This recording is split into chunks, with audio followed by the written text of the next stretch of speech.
So now you threw out the first pitch at a Dodger game recently. I did. The night it was Manny Ramirez bobblehead night, and it was the day he was injured. And he was he was being held out, and it was at the bottom of the 8th, and the Dodgers were losing, and he comes in to pinch hit and smacks one first pitch out of wins the game. Wow! And he came out of the dugout and went bobblehead. He was cool. So was that like a lifelong dream? Throwing out the first pitch. Oh, I've done it a couple. I did it in Oakland. I did it in L.A. I did it in Chicago. Do you do them for film promotions? No. They found out I was in town, and because I'm a baseball fan since I was born. Okay. And so they find out I'm a baseball fan. Oh, come on! One day I was coming into Washington D.C.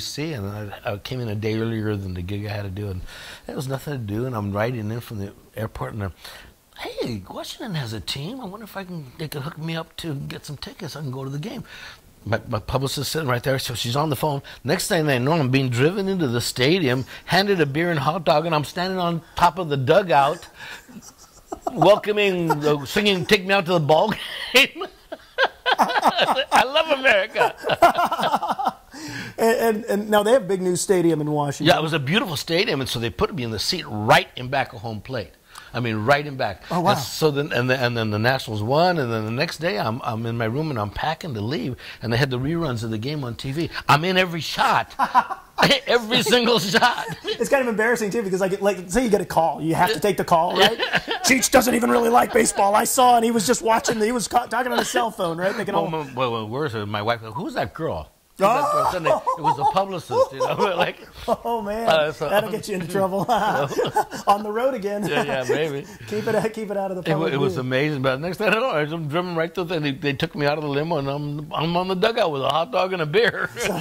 So the Dodgers and Angels, because of interleague now.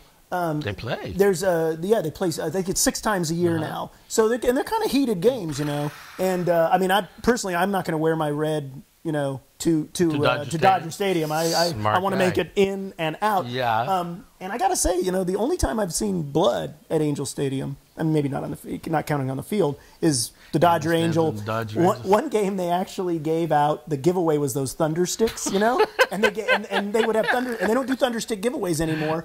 They gave the thunder sticks out. Yeah. For the Dodger Angel game, and of course the Angel fans, Dodger fans, are all hitting, and then man, it went. The fists were flying, and the security there was not enough security for that game. Murder weapons. Yeah, so they're a little.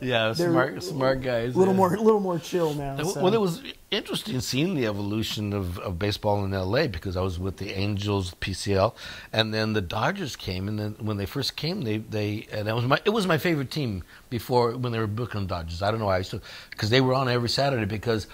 Television wanted to promote that there was Jackie Robinson. Okay. Because the color line had been broken. Okay. And so it was on every Saturday, and all Pee Wee Reese, Gil Hodges, Duke Snider, all those guys.